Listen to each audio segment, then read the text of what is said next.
Yeah, but here's looking at you. Even if I was looking at you, I never would have saw how that was done anyway. But... It's magic. Remember, this is a magical house, and anything in it can become magical if you just believe. You mean, this apple's magical? I can do a very magical illusion with that apple. But first, Debbie, could I borrow your handkerchief, please? Yeah, I can put that down, Cherish. There we go.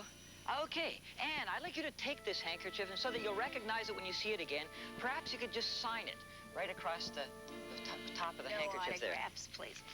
Just kidding. Okay, you just take the pen, write your name right across there, and so we'll recognize the handkerchief when we see it again. There we go. I'm going to do something so miraculous, I want you to all know the handkerchief. There we go. I can recognize that. That's your signature. Okay. Now, here we go with the apple. Bruce, I'm just going to take the apple and this little apple core here. I'm not going to core the apple. I'm going to put the core right through the center of the apple and make kind of a hole right through there like that. You know, speaking of apples, I used to work at a ballet company where the director was so mean to the girls. Really? Oh, really? Yeah. Really? He was rotten to the core. Not even magic can help that joke. Here, Cherish, you hold on to that. Now, there's the magic scarf. The first thing we're going to do is take the little apple here. Don't eat it. Good. Put it right down there. You can see the hole right through the center. And I'm going to fold it up into a little package. Now, Anne, you hold on to the napkin, hold it up in the air like that. And now I'm going to get to the second part. This is the part I put the handkerchief in a safe place so that I won't lose it. La-dee-da-dee-da-da. Get it all down in there. Watch.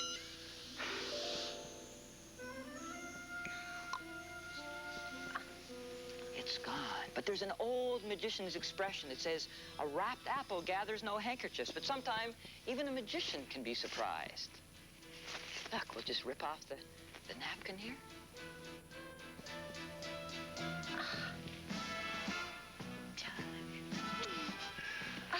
Hold on to the apple, Cherish. And look. Is that your signature? Is that your handkerchief?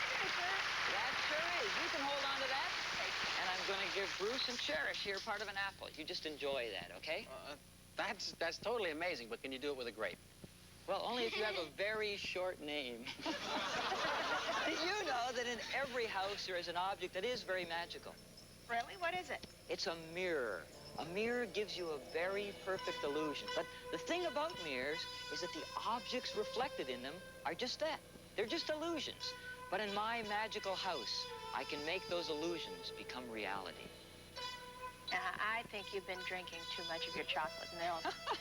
No, it's true. Come with me over to this mirror. Let's start with these pieces of a magazine. Now, we all know that magazines make money, right? Mm-hmm. But I don't think there's ever been a magazine that can make money like this. Watch. Look at that.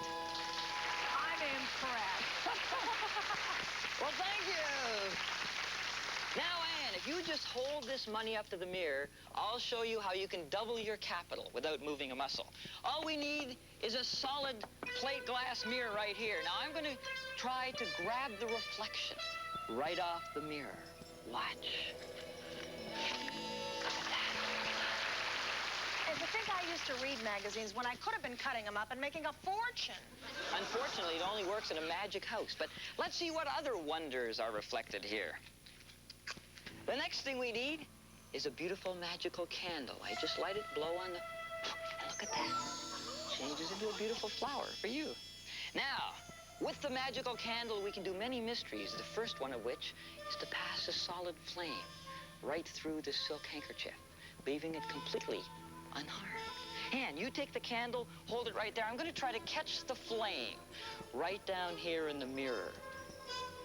They say that things look better by candlelight. If that be the case, now things should look twice as good. Don't you think? Now, I've got an ordinary piece of paper, Anne. Right here. Nothing you have is ordinary. Perhaps you're right, but in a magic house, a piece of paper can become a beautiful bird. Look, in the twinkling of an eye. Yeah, I see that. Certainly, but you realize, of course, that this bird is just made of paper, correct? It can't really do the things that real birds do. Why not? I thought you said this was a magical house and anything is possible. Well, almost anything, but I can't make a paper bird fly, but perhaps this is the next best thing. Watch as I again try to peel the reflection right off the mirror. Oh, look at that. Hello there, my little friend. How are you doing? There are a lot more wonders to behold in the room of the future, so don't wander off. Is the room of the future behind an unopened door? Well, we'll get to that later, but right now let's get ready to leap through time. I'm ready. So am I.